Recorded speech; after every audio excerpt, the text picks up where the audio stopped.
There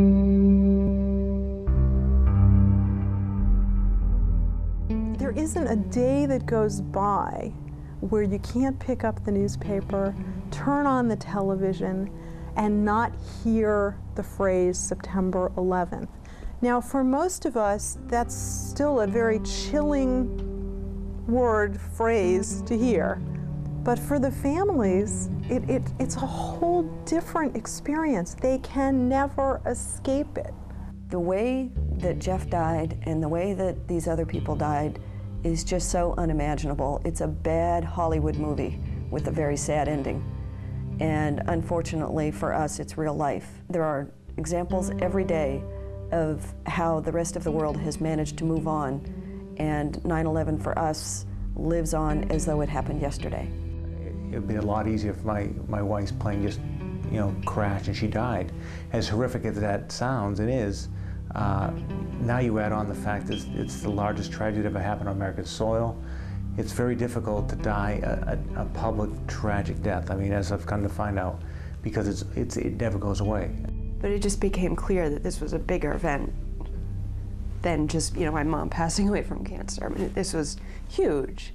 The legal sort of implications that came from it. We had to do things like the DNA, and we had to get into New York and give our samples. And I mean, it was just overwhelming. I didn't know what I needed. So it was like a chicken and an egg kind of thing. But the Mass 9/11 Fund let me talk and then figured out what my needs were with me and worked with me to help stabilize my family. I had found a home, that I had found a safe haven, a lifeline, probably a word that you will hear to describe the Mass 9/11 Fund all the time would be lifeline. And the Mass 9/11 Fund really stepped up to the plate to make a difference in people's lives, not just financially, not just emotionally, but the whole package. They've asked people, is this something you want to participate in? How much do you want to participate in it? Is this something that will make you feel comfortable? What do you want to do? And addressing you, the individual, realizing that there's a whole large group of people, but each person has an individual want and need and desire.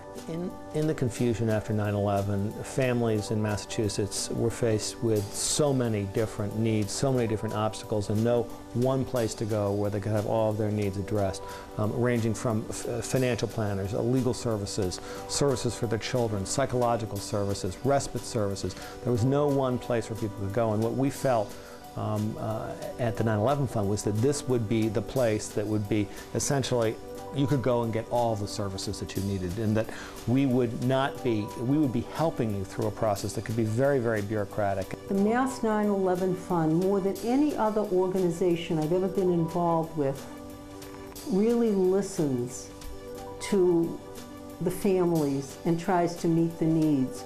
Rather than, as unfortunately most social service agencies, we have a mission, this is our program, and we will fit you into whatever slot we can fit you into. We didn't fit anyone into the slot. We didn't have any slots. And unfortunately, early on, I mean, there was no resources here in Boston. Everything seemed to be out of New York, New Jersey, and elsewhere. We saw corporations in Boston sending very significant checks to the New York charities. We expected, as did the families, that some of it would make its way back here, and that wasn't happening. My first response was there was somebody local, there's somebody in Boston. We didn't have to go to New York, and we're not from New York, so they don't know who we are, and they were hit so hard by so many people that they had all they could do with the New York people. I was one of those people who thought I could do it all, and I was one of those people who thought I didn't really need help. But I really did, but I didn't really know that I needed it, and I wasn't willing to probably be as vulnerable and show that I needed it. What they did differently that other agencies did not do is you didn't have a 20-page form to fill out. You didn't, they didn't assume what you needed. They didn't try to just throw a check on top of it to make it all better. They listened to families and pulled together services and financial help to meet the needs of families that other agencies were not meeting. 9/11 Fund was kind of my saving grace. You guys brought me up to the front and said, feel comfortable to cry, it's okay. I think that was the best meeting for me. You know, I found out so much information. And the day later, they actually found out they found my dad's body, his entire body.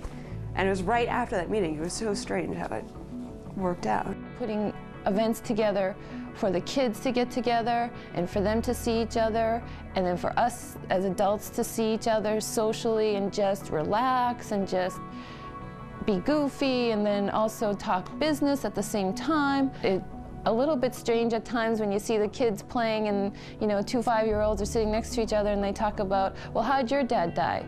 And then how did your dad die? Oh, you want to go finish the bowling? Okay, let's go finish the bowling. And you know, that's how it goes for them. I just think the ongoing support and sort of giving us a sense of community, providing things like tickets to Celtics games, I mean, whatever it is, but just keeping our relationship going. I mean, you guys have really acted as the middlemen to bring us all together. And it's, I mean, I'm hoping all the other families feel the way I do, but it's been fantastic. I think we stood together as a community. We listened to the families. We still are listening to the families. I hope we can listen to the families tomorrow and understand what their needs are, gather our resources, gather our strengths, make the road just a little bit easier. At the board level, that was something we tried to remember from time to time, and particularly encourage our potential donors not to assume that after 6 months or 2 years that the need for their services would go away. We're working on training for people who want to go back to work. We're dealing with mental health services, with long-term needs, continuing to meet whatever financial needs are out there for people. I don't know where it's going to go. Every person that's been involved with my family since the day Mass 9/11 Fund came off the ground, I am proud to call them my friends. I'm proud to have them be a part of my family. I don't know what we would have done without them. It's true. I would not be sitting here today if it wasn't for the Mass 9/11 Fund. That's it.